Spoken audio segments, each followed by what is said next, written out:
Keyword research. Many, if not most, successful website operators and content creators would agree it's the backbone of every successful website.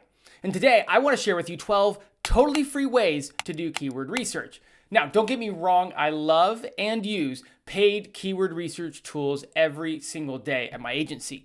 I did a huge tutorial actually on one of my favorite tools, Low Fruits. I'll put it up above for you. But tools don't find everything. And if you're new, you often don't have a budget to afford a paid tool. So here are my 12 favorite ways to find keywords for free. Even if you use paid tools, I bet you'll find at least one of these methods pretty interesting. Okay, let's dive in. Number 1, Reddit.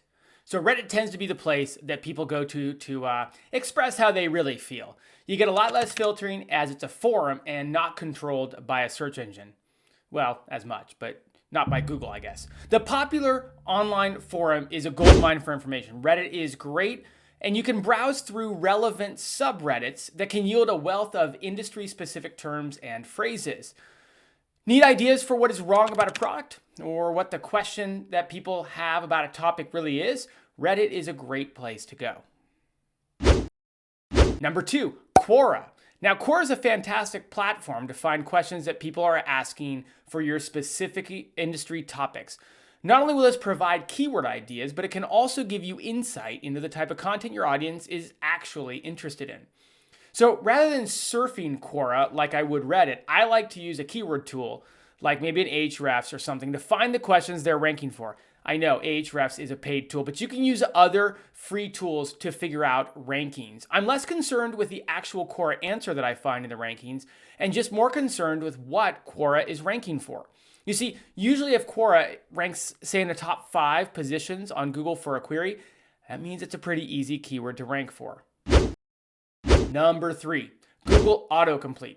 Perhaps the most straightforward method of free keyword research, Google's autocomplete feature offers keyword suggestions based on popular searches that they've already seen in their database. This tool can be used to understand the kind of language your audience uses, along with finding a treasure trove of great keywords. Don't stop with your first search, okay? Keep going by adding variations, especially with an extra letter or an extra word. Each time you put in a new prompt or even a new letter, it's going to yield slightly different keywords and going to continue to build. Just record all of them, sort, filter, and find the ones that make the most sense to write about. Number 4, YouTube autocomplete. So just like Google, YouTube search box has an autocomplete feature. You type stuff in, it's going to try to fill in the blanks for you. By starting to type in a keyword related to your business, your niche, a core topic, you can get a list of suggestions that reflect what users are currently searching for on the platform. Is that what people are searching for on Google where you're trying to rank your article? Not necessarily, but a lot of the keywords that people search for on Google have been picked up by keyword research tools already.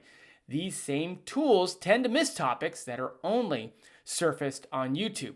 So, go to YouTube when you want to find a few untapped keywords. It doesn't mean they're good fits for ranking articles on Google, but you'll get a list of keywords and now go and compare those. Type those into Google and see which ones actually yield search results with web pages.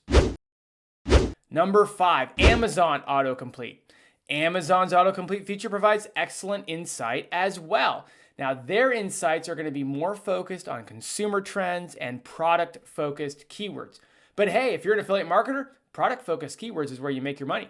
This is especially beneficial for you if your services or products are in line with those that are sold on Amazon. So these queries, like I said, they're going to be product-specific more or less, but they're going to give you a great idea about what accessories, what add-ons, and additional features people are interested in buying or maybe just learning about. Before we get into all the tips, do me a favor, hit the subscribe button. I will be publishing more content just like this, and when you hit the subscribe button, when you're subscribed to the channel, you're the first to find out. If you like the video, please let me know. Add a comment below if you have a question. All right, let's dive in. Number 6. Do you think I'm going to say autocomplete? Yes, I am. Walmart autocomplete. I'm not done with the autocompletes yet. Similarly, Walmart's autocomplete feature can offer valuable keyword insights, particularly for good related industries, right? So don't sleep on Walmart. They're not Amazon in terms of the online shopping behemoth, but they are still a massive brand with a lot of e-commerce gold. And there's just, like I said, some things that end up surfacing on Walmart that you're not going to find on Google, on YouTube, on Amazon, etc. Number 7. No, I'm not going to say anything autocomplete related. Google's People Also Ask, or otherwise known as PAAs. So this Google feature offers a list of related questions under most current SERP results, search engine results page, right? So if you scroll down in a search you do on Google, you'll see a box that usually has 2 to 3 people also ask questions. And as you open those, it'll yield even more of them. These PAA give you insight basically into what other queries users might have around the topic you're searching for. So pretty much kind of a gold standard these days for keyword research. These queries are fantastic to use for building out topical authority.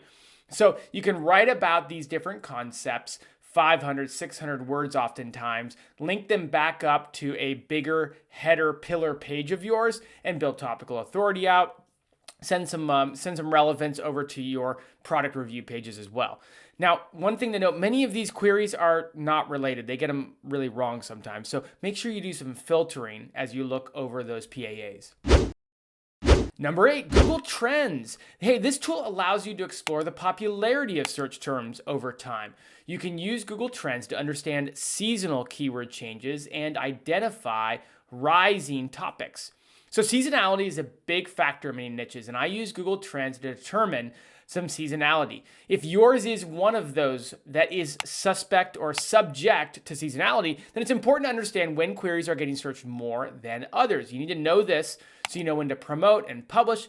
But more than that, you should understand the seasonality of different topics that are in your niche. Number 9, and I cannot believe I've waited this long to talk about it, Google Search Console, or GSC.